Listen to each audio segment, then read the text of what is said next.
మీ పుట్టి ముంచింది, మీ ప్రచార పిచ్చి, మీ ఫోటోలు పిచ్చి, మీరు తాత ముత్తాతలు ఇచ్చిన భూములను కూడా కొట్టేయాలని, దోచుకోవాలని మీరు చేసిన చట్టాలే మీ ప్రభుత్వానికి ఉరితాళ్ళైనాయి. ఇవాళ పెద్ద ఎత్తున ప్రజల్లో తిరుగుబాటు వచ్చింది. ఆ తిరుగుబాటు ఫలితమే జన సునామీ. ఆ జన సునామీ దెబ్బకే మీకు గంగుర్లు ఎత్తుతూ ఉన్నాయి. రోజుకొకళ్ళు వచ్చి మీడియా ముందుకి మాట్లాడుతూ ఉన్నారు. నేను అడుగుతూ ఉన్నా, మొదటి క్యాబినెట్లో కానీ రెండో క్యాబినెట్లో కానీ 40 మంది మంత్రులు ఒక్కడు కూడా ధైర్యంగా మీడియా ముందుకు వచ్చి మేం గెలుస్తామని మాట్లాడట్లేదు. 40 మంది మంత్రులు ఓడిపోతున్నారు. 5 ఏళ్ల పరిపాలనలో మీ మంత్రులు ఎవరైతే ఉన్నారో మొదటి క్యాబినెట్లో రెండో క్యాబినెట్లో మంత్రులు ఎవడో కూడా మీడియా ముందుకు రావట్లా. మొత్తం ఎత్తిపోతున్నారు, మొత్తం ఓడిపోతున్నారు. ఇవాళ పెద్ద ఎత్తున ప్రతిపక్ష హోదా కూడా దక్కదని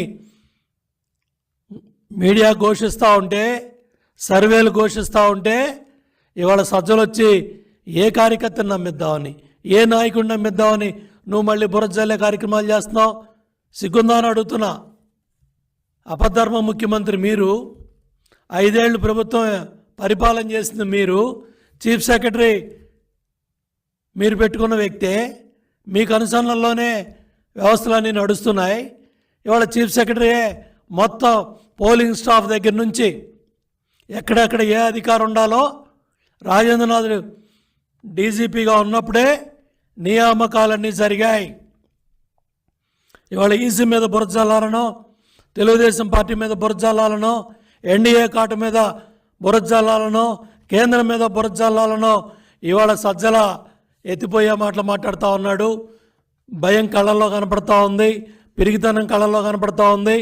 అపధర్మ ముఖ్యమంత్రి లండన్ పోయి వస్తాడో లేదో అనే డౌట్ కూడా సజ్జల రామకృష్ణారెడ్డి మాటల్లో డొల్లతనం బయటపడతా ఉంది.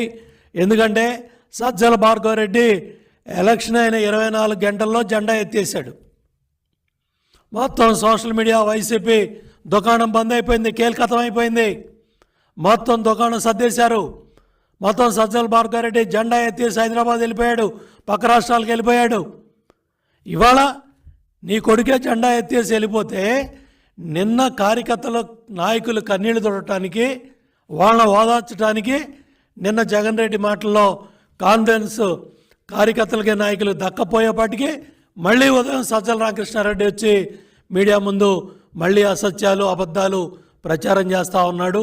పూర్తిగా ఇవాళ ఏదైతే చీఫ్ సెక్రటరీ జవహర్ రెడ్డి బాధ్యత వహించాలి.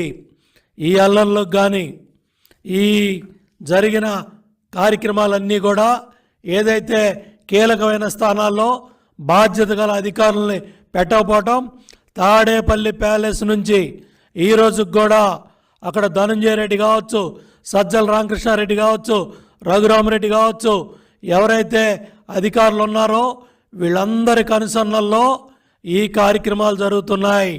ఆంజనేయులు, రఘురామరెడ్డి, ధనంజయ రెడ్డి, జవహర్ రెడ్డి వీళ్ళందరూ కూడా కలిసి ఇవాళ ఈ కార్యక్రమాలన్నిటికి కూడా ఊతమిస్తున్నారు. ఇవాళ ఈ సంఘటనలన్నిటికి కూడా ఈ అధికారులంతా కూడా బాధ్యత వహించాలి.